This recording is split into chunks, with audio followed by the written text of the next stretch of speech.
ভারতের সূর্যোদয় রাজ্য অরুণাচল প্রদেশ। প্রকৃতি যেন নিজের হাতে সাজিয়েছে এই রাজ্যটিকে, কিন্তু এর মধ্যেও রয়েছে আরেক স্বর্গ। নাম তার দিব্যাং ভ্যালি। নাম শোনেননি? চলুন ঘুরে আসি আজ এই জায়গা থেকে।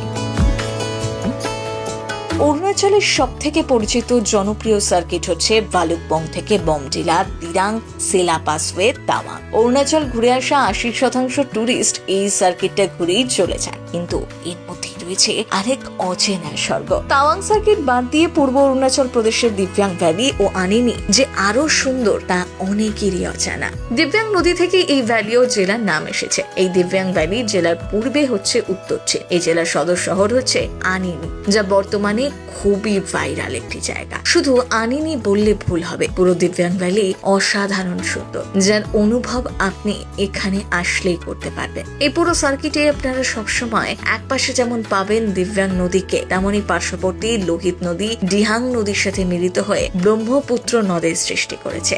আনিনিকে বলা হয় the best offbeat destination of India. আপনাকে দিব্যাং ভ্যালি ঘুরতে হলে এই আনিনিকে কেন্দ্র করেই ঘুরতে হবে। আনিনি দিব্যাং ভ্যালি ট্যুর দুটো জায়গা থেকে শুরু করা যায়, এক ডিব্রুগড়, আরেকটি তিনসুকিয়া। তবে তিনসুকিয়া থেকে শুরু করাটা অনেকটা বেটার। আপনি যদি ট্রেনে আসতে চান তাহলে তিনসুকিয়া পৌঁছানোর জন্য বেশ কিছু ট্রেন পেয়ে যাবেন, আর ফ্লাইটে আসতে চাইলে আপনাকে ডিব্রুগড় এয়ারপোর্টে নামতে হবে। এবার ডিব্রুগড় বা তিনসুকিয়া থেকে আপনাদের দিবাং ভ্যালির জন্য গাড়ি রিজার্ভ করতে হবে। শেয়ার গাড়ি বা বাসও পেয়ে যাবেন। 5 দিনের দিবাং ভ্যালি ট্যুর যথেষ্ট। প্ল্যানে আপনারা যে সমস্ত জায়গাগুলো দেখে নিতে পারবেন বা কভার করতে পারবেন সেগুলো হচ্ছে Bhupen Hazarika bridge, Mayodia pass, Chigu camp, এছাড়া রয়েছে পরশুরাম কুণ্ড। এছাড়াও রাস্তায় যেতে যেতে পুরো দিবাং ভ্যালি জুড়ে অনেক ভিউ পয়েন্ট রয়েছে। প্রথমে রওনা দিন অরুণাচল প্রদেশের ছোট শহর রোইং এর উদ্দেশ্যে। এই রোইং আপনারা দুটো রুট হয়ে যেতে পারেন, একটা নামসাই হয়ে আর দুই ভূপেন হাজারিকা ব্রিজ হয়ে। এই রোইং যেতে যেতে পেয়ে যাবেন ভারতের দীর্ঘতম ঢোলা সাদিয়া বা ভূপেন হাজারিকা ব্রিজ।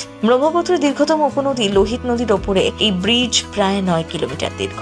এই ব্রিজ কিন্তু বর্তমানে একটি জনপ্রিয় টুরিস্ট স্পট। এখানে কিছুটা সময় কাটিয়ে আবার রওনা দিন। আরো 30 কিলোমিটার যাওয়ার পর আসবে শান্তিপুর, আসাম, অরুণাচল বর্ডার। এখানে আপনাদের অরুণাচলে পারমিট চেক হবে। আইএলপি না করা থাকলে এখান থেকে করে নিতে পারবেন। তারপর আবার রওনা দিন রোইং এর দিকে। এই এরিয়াটিকে বলে লোয়ার দিবাং ভ্যালি। রোইং এর পর থেকে ঢুকে পড়বেন আপার দিবাং ভ্যালিতে। দুপাশে প্রাকৃতিক সৌন্দর্য দেখে মুগ্ধ হয়ে যাবেন। দ্বিতীয় দিন পাড়ি দিন 220 কিলোমিটারের বেশি পথ। বেরিয়ে পড়ুন আনিনির উদ্দেশ্যে। দিবাং নদীকে ডান পাশে রেখে পথ ধরে গাড়ি এগিয়ে যাবে আনিনির দিকে। মোটামুটি 2 ঘন্টা চলার পরই আসবে মায়োদিয়া পাস। এই পাসের উচ্চতা 2655 মিটার। চাইলে কিছুক্ষণ দাঁড়িয়ে নিয়ে চারদিকের ভিউটা এনজয় করুন। রোইং থেকে আনিনি যাওয়ার পুরো রাস্তা জুড়েই থাকবে দিবাং ভ্যালির অপার্থিব প্রাকৃতিক সৌন্দর্য, যা আপনি আগে হয়তো কখনো দেখেননি। মাঝে মাঝে হয়তো মনে হতে পারে আপনি কাশ্মীরে চলে এসেছেন, কিন্তু এই ভ্যালি কাশ্মীর থেকে আরো অনেক শান্ত নিরিবিলি। তৃতীয় দিনটা আপনারা আনিনিকে কেন্দ্র করে আশপাশের লোকাল সাইট সিন গুলো দেখে নেন। আজকের দিনটা আপনাদের দিবাং ভ্যালির মায়াবী প্রকৃতিকে হারিয়ে যাবার দিন। তৃতীয় দিন ঘুরে দেখুন আনিনির উত্তরে ড্রি নদীর অববাহিকায় ড্রি ভ্যালি। পুরো ড্রি ভ্যালি জুড়ে রয়েছে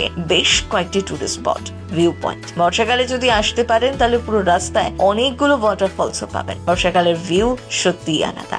আনিনি থেকে 20 থেকে 22 কিলোমিটার দূরত্বেই রয়েছে আশছোসো। আনিনি থেকে 20 থেকে 22 কিলোমিটার দূরেই আছে আশছোসো গ্রাম। তিব্বতী বর্ডারের পূর্বে এই গ্রামই ভারতের প্রথম গ্রাম। এই গ্রাম সহ পুরো এলাকাটি কিন্তু দিবাং ওয়াইল্ড লাইফ স্যাংচুয়ারির অন্তর্গত। আর সব থেকে জনপ্রিয় স্পট হচ্ছে চিগু ক্যাম্প। একেবারে ড্রি নদীর একদম ধারে এক অসাধারণ জায়গা। 2 ধরনের প্ল্যান করতে পারেন। শেষ পথে একদম সবচেয়ে সোজা পথে রোইং হয়ে চলে আসুন ডিব্রুগড় বা তিনসুকিয়া। তারপর রাতে কামরূপ বা বিবেক এক্সপ্রেস ধরে চলে আসুন। হোটেলের মতন গাড়ি ভাড়া আগে থেকে করে রাখাটাও কিন্তু খুব জরুরি, কারণ এখানে অনেক অপশন কিন্তু আপনারা পাবেন না। চাইলে আসামে বিভিন্ন ট্যুর অপারেটরের কাছ থেকে গাড়ি বা হোটেল বা প্যাকেজ বুক করে নিতে পারেন। তাছাড়াও যদি শেয়ার গাড়ি করে নিতে চান সেক্ষেত্রেও বেটার অপশন রয়েছে।